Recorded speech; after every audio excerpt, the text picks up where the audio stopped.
최근에 이제 창세기 1장, 2장, 3장을 가지고 원죄, 원복, 하나님의 형상, 오늘은 선악과 이런 말씀을 드리고 있습니다. 사실은 평소에 다루지 않았던 그런 부분들이고 그러나 굉장히 중요한 부분인데 우리가 그동안 잘 다루지 않았던 그런 부분들이에요. 그래서 좀 평소에 다루지 않았던 부분을 좀 다루자 해서 이제 요 근래 창세기 1장, 2장, 3장을 이제 집중적으로 설교를 하고 있습니다. 그래서 첫째 시간에는 원죄를 말씀을 드렸고, 그 원죄는 일단 1단체와 1그룹과 2그룹이 있다. 1집단과 2집단이 있다. 1집단의 머리는 아담이다. 2집단의 머리는 그리스도시다. 1집단에서는 죄와 사망이 왕노릇하고 2집단에서는 예수님을 통해서 의와 생명이 왕노릇한다. 그러면서 사람들은 태어나면서 우리의 개인의 의사와 상관없이 우리는 1집단 속에서 태어나고 거기서 살다가 그렇게 죽는다. 그랬습니다. 그러나 여기를 탈출해서 2집단으로 옮겨오는 이 과정이 거듭남이다, 구원받았다라고 이야기를 한다. 이런 말씀을 드렸어요. 그러면서 한 사람 아담의 범죄를 통해서 죄와 사망이 그 1집단 속에 그렇게 들어왔다. 이것이 원죄다. 이런 말씀을 드렸어요. 근데 사실은 원죄는 이제 창세기 3장에서 아담과 하와가 선악과를 따먹으면서 이제 발생하는 건데, 사실은 원죄 이전에 원복이 있었다. 그런 얘기예요. 그러면서 창세기 1장은 원복, 창세기 3장은 원죄, 이렇게 우리가 분류를 할 수가 있습니다. 그래서 그 원복은 이제 두 가지가 있다 그랬고, 생육, 번성, 충만, 정복하고 다스리는 것, 이것이 복이고 또 하나님의 형상도 복이다 하면서 최근에 그런 부분들을 이제 원복에 대해서 이제 말씀을 드렸어요. 그리고 오늘은 이제 그 선악과에 대한 이야기를 하려고 합니다. 어쨌든 하나님께서 세상을 창조하시고 그리고 에덴 동산을 만드시고 거기에 아담과 하와를 살게끔 하셨어요. 동산 한복판에 선악과와 생명나무를 이렇게 두시면서 하나님께서 아담과 하와에게 뭐라고 말씀하신가 하면은 너희들이 저 선악과는 먹지 말아라. 이 동산 안에 있는 모든 열매는 다 먹어도 좋은데 저걸 먹지 말아라. 저걸 먹으면 죽는다. 이렇게 말씀을 하셨어요. 그래서 이제 아담과 하와가 그거를 이제 보면서 어쨌든 아담과 하와는 보암직도 하고 먹음직도 스럽고 그리고 지혜스러운 만큼 탐스럽기도 하고 거기다가 사단이 또 미혹도 합니다. 먹어라, 죽지 않는다. 너희가 하나님처럼 될 수 있다. 그러면서 결국 이제 아담과 하와가 선악과를 따먹어요. 그래서 내쫓김을 당합니다. 그래서 아담과 하와가 선악과를 따먹는 것을 통해서 원죄가 들어왔다. 그런 얘기잖아요. 그런데 과연 선악과가 뭐냐라는 걸 얘기를 하려고 그래요. 선악과가 뭐냐. 도대체 그 안에 무슨 뭐 화학적인, 무슨 생물학적인 무슨 특별한 조직이 있어서 이걸 먹으면 죽는 걸까? 일단 어쨌든 아담과 하와는 이제 결론적으로 선악과를 따먹어요. 그래서 내쫓김을 당하고 죽는 존재가 되었습니다. 물론 선악과를 따먹으면서 바로 죽은 것은 아니에요. 한참 살다가 죽었습니다. 그것은 그걸 따먹으면서 아담과 하와의 본질이 바뀌었다. 어떤 본질? 죽을 수밖에 없는 존재, 죽을 수밖에 없는 본질, 그리고 죽음에 걸려있는 그런 본질, 그런 본질로 바뀌면서 결국 아담과 하와는 그렇게 이제 900여 세를 살다가 그렇게 죽었습니다. 따먹지 말라고 하는 하나님의 명령을 어겼기 때문에 그래요. 그리고 또 그것만 놓고 보면은 이제 선악과의 설명이 이제 충분치가 않고 어쨌든 선악과가 무슨 의미가 있지 않을까라는 생각을 갖게 됩니다. 그런데 거기에 대한 답변이 오늘 이 3장에 나와 있어요. 여기서 이제 우리가 좀 전에 읽었지만은 여기서 이제 하나님께서 뭐라고 말씀하신가 하면은 자, 아담과 하와가 선악과를 따먹었으니 저들이 선과 악을 알게 됨이 우리와 같이 되었다. 이런 얘기를 한 겁니다. 우리와 같이 저들도 선과 악을 구별하게 되었다. 그러니 저들을 내쫓자 해서 이 아담과 하와를 그렇게 에덴 동산에서 내쫓았다라고 하는 겁니다. 이 말씀은 무슨 말씀인가 하면은 선과 악이라는 거는 옳고 그름이 있잖아요. 뭐 선은 일단 뭐 착하다, 악은 악하다 이렇게 분류할 수 있겠지만은 좀 더 명확한 뜻은 옳고 그름을 얘기할 수 있겠어요. 의와 불의, 옳고 그름, 진리와 거짓. 이거를 구별하는 것은 하나님의 고유한 영역이었다는 거죠. 이거는 하나님의 고유한 영역인데, 그러면서 인간으로 하여금 자, 인간들아, 선악을 구별하는 것, 옳고 그름을 구별하는 것은 이가 내가 할 거야. 그러니 내가 옳다고 하는 것을 너희들도 옳다고 믿고 그렇게 따라와라. 내가 아니라고 하는 것은 너희들도 아니라고 믿고 그렇게 따라와라. 그러면서 너희들이 옳고 그름을 분별하지 말어. 내가 할 테니 내가 하는 것을 믿고 따라오면 돼. 이게 말씀하신 겁니다. 왜 그럴까요? 하나님은 전지전능하신 분이잖아요. 거룩하신 분이잖아요. 물론 우리 인간도 자유의지가 있고 이성이 있어서 어느 정도 선악을 구별하는 힘이 없는 건 아닙니다. 그리고 선악을 구별하는 것이 나쁜 것도 아니에요, 사실은. 예를 들어서 도둑놈, 저 나쁜 놈이야. 그렇게 말한 게 뭐 나쁜 걸까요? 아니에요. 참 좋고 선한 사람을 놓고 보면서 저 사람 참 좋은 사람이야, 의로운 사람이야 라고 말하는 것이 나쁜 것은 아니에요. 그러나 선악을 구별하는 것이 우리 가운데는 한계가 있다는 겁니다. 한계가 있고 또 선악을 구별하는 것이 이것이 한계뿐만 아니라 그것을 잘못 판단할 만한 그런 우려가 있다는 거예요. 그래서 옳고 그름과 선과 악은 하나님께서 내가 판단할 테니까 너희들은 그것을 믿고 따라오면 좋겠어. 이렇게 말씀을 하셨던 겁니다. 그런데 아담과 하와가 선악과를 따먹으면서 정말로 선악을 구별할 줄 알게 됐다는 거예요. 옳고 그름을 분별할 줄 알게 됐다는 겁니다. 그러면 이걸 좀 더 우리가 확대 해석한다 그러면, 그럼 우리가 옳고 그름과 선악을 구별하는 것이 뭐가 그렇게 나쁠까? 뭐 도둑놈을 도둑놈 나쁜 놈이다, 좋은 사람 좋은 사람이다 말하고 더 높은 차원의 선악을 구별하고 높은 차원의 옳고 그름을 구별하는 것이 뭐가 그렇게 하나님께서 싫어하실까? 그런데 그렇지 않다는 거잖아요. 제가 드린 말씀이. 이걸 구별하는데 우리는 많은 약점이 있고 한계가 있고, 그리고 이걸 잘못 판단할 만한 그런 우려가 우리 가운데 있다라, 그런 얘기예요. 근데 어쨌든 예를 들어 이런 겁니다. 지금 대법원에서 어떤 걸 판결을 해요. 어떤 그 원고와 피고가 어떤 그 분쟁 사건에서 이거 그 고소건이 올라왔는데, 이거 CCBB를 대법원까지 올라와서 거기서 판결을 내린 겁니다. 법에 따라서 어떤 판례에 따라서 이걸 다 판결을 해요. 그러면서 옳고 그름을 판결하는 겁니다. 자, 원고가 옳고 피고는 그르다. 이걸 다 판결을 하는 겁니다. 그 대법관, 그 대법원에 있는 분들이 참 이렇게 법원에서 참 공부도 많이 하고 어떤 그 법조에 대한 그런 경험도 많은 분들이라서 그분들의 판단은 거의 틀림이 없는 거예요. 그런데 선과 악과 의와 불의를 예를 들어서 조폭 집단에서 이걸 판결한다. 그게 맞을까요? 조폭 집단에서 뭘 판단할까요? 그 사람들에게 의는 뭘까요? 그 사람들에게 선이란 것은 뭘까요?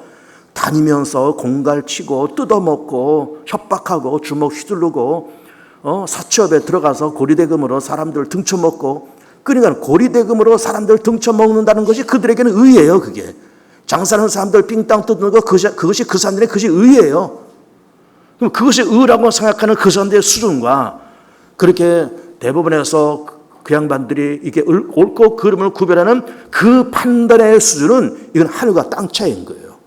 그래서 하나님께서 우리 사람의 존재를 무시하는 건 아니지만 우리도 이성이 있고 양심이 있어서 선과 악을 구별할 만한 힘과 능력이 없는 건 아니지만, 어쨌든 선과 악에 구별하는 건 내가 할게, 옳고 그름의 분간은 내가 할게, 그리고 내가 옳다 그러면 너희들 옳은 줄 알고 따라와, 내가 아니라 그러면 아닌 줄 알고 따라와. 이게 하나님의 본심이었습니다. 본심. 그런데 선악과를 따먹으면서 선과 악을 사람이 판단하기 시작했어요. 옳고 그름을 사람이 판단하기 시작했습니다. 그러면 우리가 자유한 인간인데 우리도 저 옳고 그름을 우리가 판단하면 안 되나? 라는 생각을 슬쩍 해요. 하는데 그거를 어떤 관점으로 늘 생각하는가 하면 그 옳고 그름과 선악의 판단을 늘 자기 기준으로 그렇게 판단하는 겁니다. 내가 좋으면 다 좋은 것이고 내가 싫으면 다 싫은 거예요. 나한테 유익하면 옳은 것이고 나한테 불리하면 그건 틀린 거예요. 내 마음에 들면 선이고 내 마음에 안 들면 악이에요. 그러니까는 하나님은 옳고 그름의 기준이 언제나 의인데 그 기준이 의예요. 하나님의 생각, 하나님의 비전, 하나님의 의, 이게 기준점이 돼가지고 옳고 그러냐 선이냐 악이냐 이걸 판단하는데, 우리 사람도 선악을 판단할 때 어떻게 판단한다고요? 내 유익과 내 의지와 내 감정과 내게 득이 되냐 안 되냐에 따라서 의와 불을 가른다 그 말이에요. 선과 악을 가른다 그 말이에요. 이게 문제더라 그 말이에요. 자, 예를 들면 이런 겁니다. 하나님께서 우리 사람들에게 율법을 주시면서 이걸 지켜라. 자, 나 외에 다른 신을 섬기지 말고 우상 섬기지 말고 하나님의 이름을 망령되이 이끌지 말고 안식을 지켜 부모를 섬겨야 된다. 살인, 간음, 도둑질하지 말고 거짓 증거하지 말고 그리고 또 탐내지 말어. 그 10가지 계명을 주었어요. 이건 뭘까요? 이거는 의로운 거예요. 이건 선한 겁니다. 그런데 사람들이 이걸 이렇게 쳐다보면서 이스라엘 민족을 예를 든다 그러면 우리도 마찬가지지만 일단 이스라엘 민족을 예를 든다 그러면 그 율법을 다 알면서도 그 율법을 잘 지켰을까요? 안 지킵니다. 왜 그럴까요? 내게 유익하면 그 말이 맞다 그러고 내게 불리하면 틀리다고 얘기하는 거예요.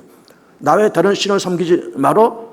이게 아쉬울 때는 그래 하나님 섬겨야지 하다가 물질 문명에 들어가고 우상 문명에 들어가고 우상을 섬겨야 다른 신을 섬겨야 그 지역에서 인정받고 그 지역에서 내가 자리를 잡을 수 있다고 하면은 그런 세상 문화를 따라간다 그 말이에요.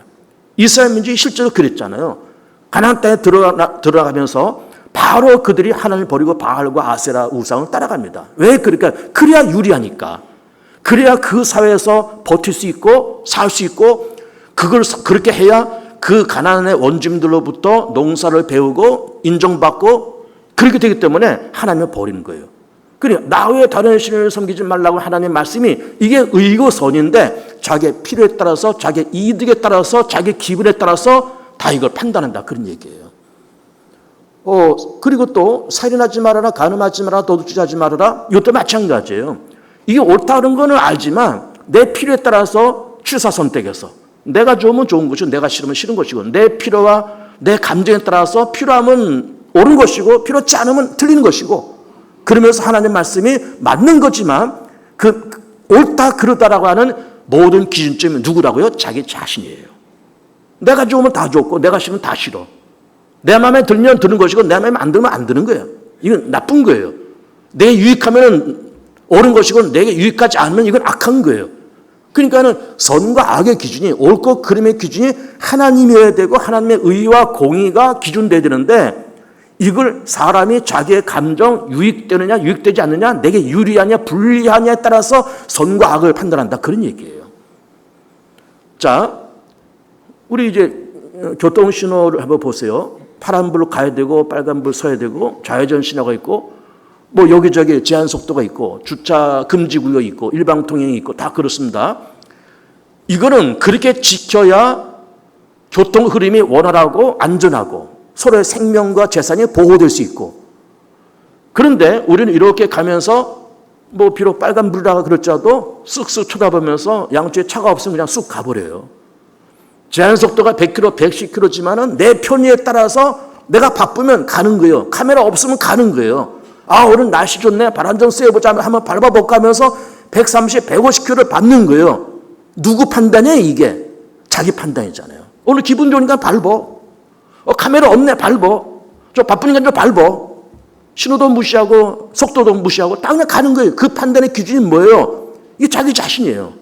내가 옳고 그름을 판단을 자기가 해버려요. 선이냐 악이냐 옳으냐 그르냐 하는 판단을 자기가 해요. 자기가 하면서 또 그것이 옳다는 거예요. 이게 위법이고 나쁜 것이고 안 되는 것이고 공공질서를 어기는 것임에도 불구하고 자기한테 유리하기 때문에 이게 옳다는 거예요. 이게 얼마나 엄청난 죄입니까? 인간이 그렇단 말이에요. 선과 악을 구별하지 말아라. 너희들 무식하게 살아라. 그 말이 아니라 하나님께서 옳다는 것은 옳은 것이고 아니라는 것은 아닌 건데 왜 옳고 그름을 네가 판단하냐 이거예요. 네 기분에 따라서 네 유익에 따라서 네 감정과 네 취향에 따라서 옳으면 다 옳은 거야. 내가 옳아야 옳은 거지. 내가 아니라면 아닌 거지. 왜 그걸 네가 따지냐. 이게 하나님께서 선악과의 그 놀라운 비결인 겁니다. 그 비밀인 거예요.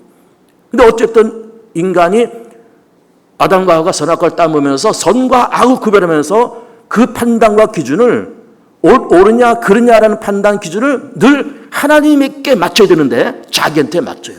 자기 기분, 자기 취향, 그리고 자기 어떤 유리함과 불리함 이런 것에 따라서 선악을 구별하게 됐다 그런 얘기예요. 자, 어쨌든 아담과 하와가 선악과 따먹고 내쫓겼습니다. 그리고 자식들을 낳아요. 가인과 아벨을 낳습니다. 우리가 하는 것처럼 하나님께서 아벨의 제사는 받으시고 가인의 제사는 받지 않으셨다는 것 아니에요. 그래서 형인 가인이 동생을 향한 원망과 시기와 분노가 생겨요. 하나님 앞에서도 분노가 생겨요. 그러면서 동생을 죽여요. 여러분, 사람을 죽인다는 것이 이게 함부로 할 수 있는 일일까요? 아무리 미워도, 아무리 시기가 나도 사람을 죽인다. 그것도 자기 동생을 죽인다. 이 쉽지 않은 건데 가인은 그걸 해버리는 거예요. 왜 했을까요? 어제는 동생의 제사는 왜 받아주니까 기분 나쁘다. 뭐 왜 사람 차별대야 하냐? 그래서 사람을 죽이는데, 자기 동생을 죽이는데, 사실은 가인과 아벨 시대에는 율법이 없던 시대예요.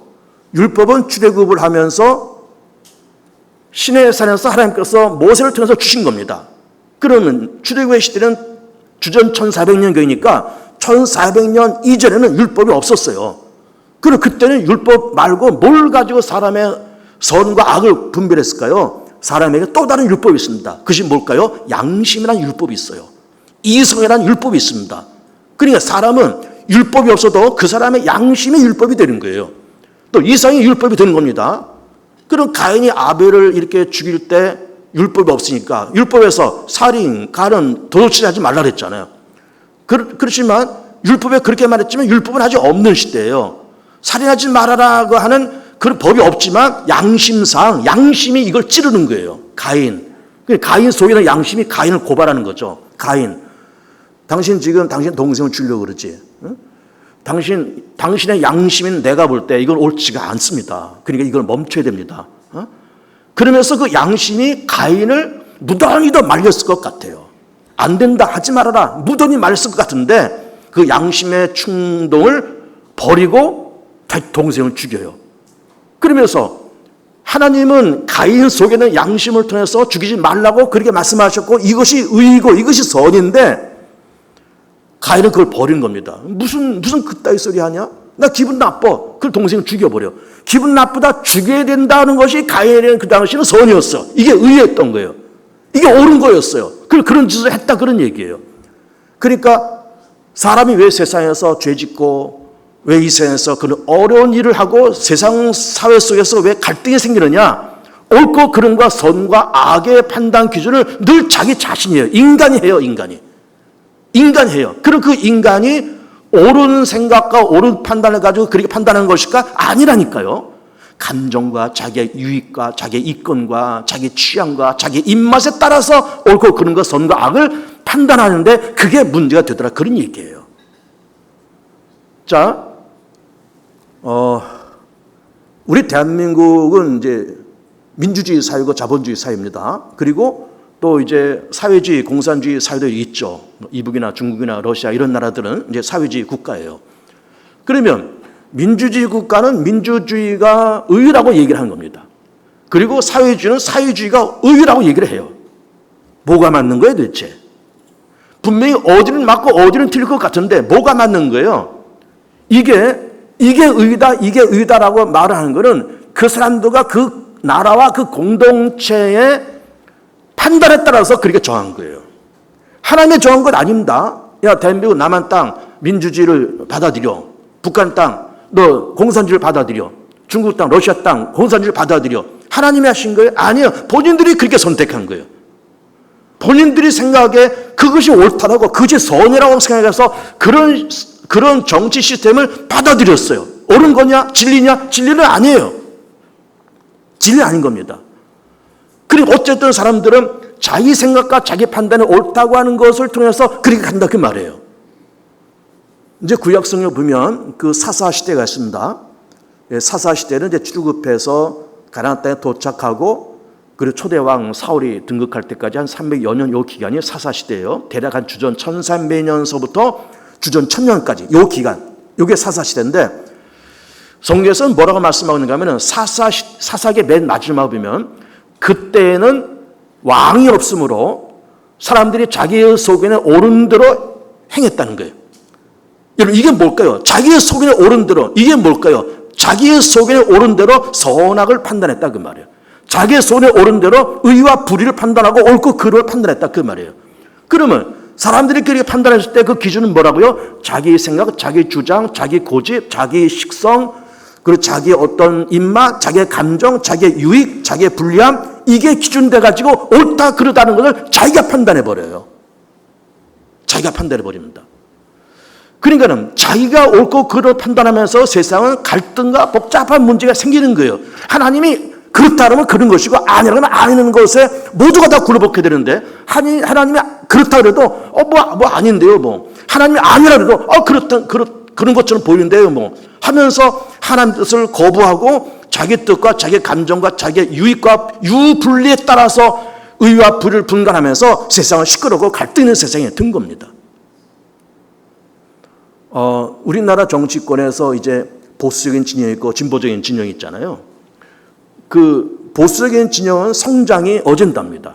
성장해야 된다. 자꾸 성장해야 된다.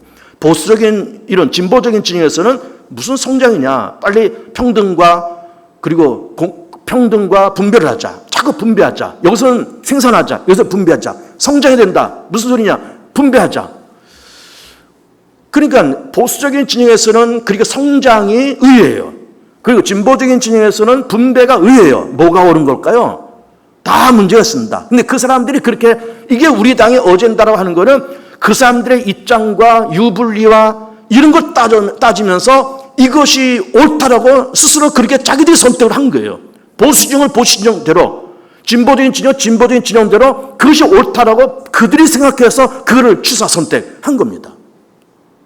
뭐가 옳은 걸까요? 다 옳지 않아요. 하나님이 이렇게라고 말씀하시는 그것이 분명히 있을 겁니다.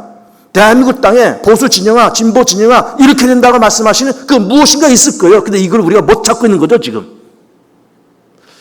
한 번쯤은 제 사견이지만 그런 생각을 가끔 해봐요. 좀 보수적인 진영과 진보적인 진영이 좀 모여서 한 일주일 정도 어디 강원도 산골짜기 한번 들어가서 호텔 잡고 거기서 먹고 자고 하면서 머리를 맞대고 정말 우리 보수 진영의 이 어젠다가 맞는 거냐? 진보 진영 당신의 그 어젠다가 맞는 거냐? 이걸 토론하고 뭐 싸움도 한번 해보고 논쟁도 한번 해보고 그러다가 그래 뭐 우리가 좀 이런 거 좀 바꿀게 너희들은 그런 걸 좀 바꿔봐 그러면서 내려놓을 건 내려놓고 바꿀 건 바꾸고 저쪽에서 가져올 건 저쪽에 가져오면서 보수 진영의 생각과 진보 진영의 생각이 가까워지고 하나가 되어서 하나의 작품이 뭔가 만들어졌으면 좋겠어요. 근데 그게 참 어렵죠. 참 어렵습니다. 왜 그런가 하면 옳고 그름의 판단을 본인들이 하기 때문에 그래요. 본인들이. 분명히 하나님은 이 땅에 원하시는 하나님의 뜻과 생각이 분명히 있을 겁니다. 러시아 우크라이나 전쟁이 계속되고 있어요. 그럼 러시아 입장에서는 우크라이나를 전쟁에서 저 땅을 뭐 전부가 됐든 아니면 동쪽에 있는 어느 정도의 땅이 됐든 이걸 뺏어오는 것이 그들에게 그게 의예요. 그게 의예요. 과연 그게 의일까? 러시아에서는 의이지만 이게 세계적인 모든 80억 세계인의 감정과 공감대 속에서는 정말 그게 의일까라고 하면은 그게 의가 아니잖아요. 본인들 그게 의롭다고 얘기를 하는 거예요. 이게 무서운 생각인 겁니다. 자기 생각에 옳은 대로, 자기 생각에 의롭다고 생각하는 것대로 의와 불이 옳고 그름, 선과 악을 자기가 판단해버려요. 그리고 이게 문제가 돼가지고 갈등과 복잡한 문제가 생기더라라고 하는 겁니다. 굉장히 심각한 문제인 겁니다. 교회를 한번 얘기해 볼까요? 교회도 어쨌든 이렇게 교회가 다 모여서 총회가 이루어지고 우리 대한예수 장로회 통합측교단이 전국에 한 10,000개 가까이 됩니다. 노회는 69개 노회가 있고 그리고 10,000개 그 교회는 우리 통합측교회가 한 10,000개, 교인은 한 200만 그리고 또 이렇게 산하 69개 노회가 있고 또 교회 안에 당회가 있고 재직가 있고 구역이 있고 남녀 성결이 있고 그 조직이 있고 장로님들이 계시고 권사 집사들이 있고 구역자들이 있고 이러면서 조직이 이게 되어 있는 겁니다. 총회 조직, 당회 조직, 노회 조직, 교회 안에 조직, 구역 조직 다 있는 겁니다. 그러면서 어쨌든 사람들이 모인 조직이기 때문에 그 안에 질서가 있고 규범이 필요해서 헌법도 만든 거예요. 대한예수 장로회 총회에서 헌법도 있는 겁니다. 노회 규칙도 있고 우리 교회도 우리 교회로서의 어떤 정관이 있는 겁니다. 그래서 그것대로 가는 겁니다. 여기서 벗어나면 안 돼요. 예를 들어서 장로를 뽑을 때 세례교회는 30명당 장로 1명이다. 그러면 30명당 장로 1명이 돼야 되지. 우리에게 세례교회니 예를 들어서 30명밖에 안 되는데 장로를 5명 뽑겠다? 노예에서 허락을 안 해줘요. 왜? 법에 어긋나는 거니까. 그러니까는 모든 사회에는, 교회를 비롯해서 모든 사회는 어떤 법과 질서, 제도가 있는 겁니다. 그런데 어쨌든 박정호 목사가 얼마 전에, 한 10여 년 전에 개봉중학교 담임 목사로 왔어요. 목회를 하고 있습니다. 누가 보냈어요? 하나님이 보냈습니다. 뭐 불법으로 내려왔어요. 뭐 낙하산 타고 내려왔어요. 적법한 절차를 거쳐서 왔어요. 내가 목회를 합니다. 누가 보냈어요? 하나님이 보냈습니다. 노예의 허락을 받고 하나님이 보냈어요. 그런데 우리 교회는 역사 50여 년 되고, 제가 이제 5대 목사인데 1대, 2대, 3대, 4대, 5대 목사가 오기까지 우리 교회는 어떤 문화가 있는가 하면은, 어떤 목사가 노예가 파송하든 뭐 위임이 됐든 뭐 하나님이 보냈든 그건 알 바 아니야 하면서 딱 강단에 올라있는 그 목사를 다 난도질을 치는 거예요. 자기 입맛에 맞네, 안 맞네, 설교가 좋으네, 싫으네, 잘생겼네, 못생겼네, 능력이 있네, 없네, 다 난도질을 쳐요. 누가 난도질을 쳐요? 교인들이. 누구 입장으로? 자기 입장으로. 선과 악을 본인들이 결정하고, 의와 불의를 본인들이 결정하고, 옳고 그름 다 본인들이 결정을 해요. 다 난도질 쳐요. 그러면서 시험이 들고, 그러면서 목사 내려와라, 올라가라, 가라, 말아라. 이런 일이 50여 년 동안 우리 개봉종교에 있었던 겁니다. 왜 그럴까요? 교인들이 난도질을 치니까. 누구 입맛에 맞게? 자기들 입맛에 맞게. 내 입맛에 안 맞아. 저 양반은 내 입맛에 안 맞아. 저 양반 설교는 내 귀에 안 맞아. 안 맞아. 그러면서 설교도 평가하고, 사람의 든대로도 평가하고, 뭐 어떤 애 다 평가를 누가 해요? 본인들이 해요. 본인들이 해요. 이러니까는 교회가 시끄럽고, 다 목사도 힘들고 교회도 힘들고 이렇게 되는 겁니다. 어쨌든 목사가 안수받아서 목사가 되고, 노예에서 위임받아서 파송돼서 이렇게 했으면, 어쨌든 싫으나 좋으나 뭐 설교를 잘하면 얼마나 잘하고, 잘생기면 얼마나 잘생기고, 못생기면 얼마나 못생겼겠습니까? 어쨌든 목사라고 와서 있으면, 어쨌든 목사님이 또 오늘 예배를 인도하시네, 설교하시네, 그냥 들어줘 그냥. 그럼 목사님 이렇게 하시네. 그렇게 하다가 이렇게 목사도 떠나가고 뭐 이렇게 하면 좋은데, 이게 뭐 설교가 좋으네, 싫으네, 뭐 유능하네, 무능하네, 내 입맛에 맞네, 안 맞네, 이걸 누가 선택해요? 교인들이 선택을 해요. 교인들이 난도질을 쳐요. 그래가지고 교회가 시끄러움을 당하는 거예요. 어려움을 당하는 겁니다. 이제는 그런 일 안 했으면 좋겠습니다. 이제는 목사가 적법한 절차에서 파송돼서 위임받아가지고 이렇게 했으면, 어쨌든 뭐 싫으나 좋으나, 뭐 설교가 좋으면 얼마나 좋고, 나쁘면 또 얼마나 더 나쁘고, 목사 유능하면 얼마나 유능하고, 무능하면 또 얼마나 무능했습니까? 무능하면 좀 장로들이 좀 보좌 주시고, 또 무능하면 부교체들 보좌해 주고, 다 그러면 되는 것이고, 설교가 은혜가 안 되면 뭐 요즘 유튜브나 뭐 인터넷 들어가면 다른 교회 목사 설교 얼마나 많아요. 그거 들으면서 은혜 받으시고, 그렇게 하면 되지. 뭐 어쩌네 저쩌네, 뭐 입맛에 맞네 안 맞네, 이거 다 난도질 치니까 본인들의 생각으로, 본인들의 기준으로, 본인들의 입맛에 따라서 이게 난도질 쳐버리니까 누가 이게 견딜 수 있습니까? 견디질 못하는 게 견디질 못해. 그래가지고 어려움을 당하는 겁니다.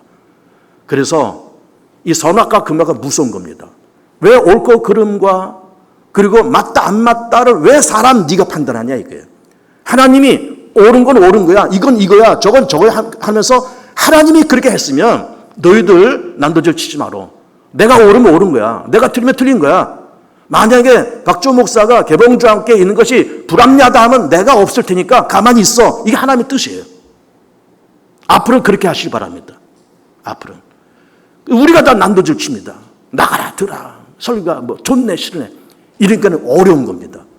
그래서 이제 선악과를 먹지 마시고, 선악과는 하나님이 판단하시고, 선과 악, 의와 불이 되고 안 되고, 옳으냐 그르냐 판단을 하나님께 맡기고, 우리 묵묵히 따라갈 수 있는 진득하고 그리고 변함없는 그런 성도들 다 되시면서 행복하고 여유 있는 삶 살아가는 복된 교우들 다 되시기를 축복합니다.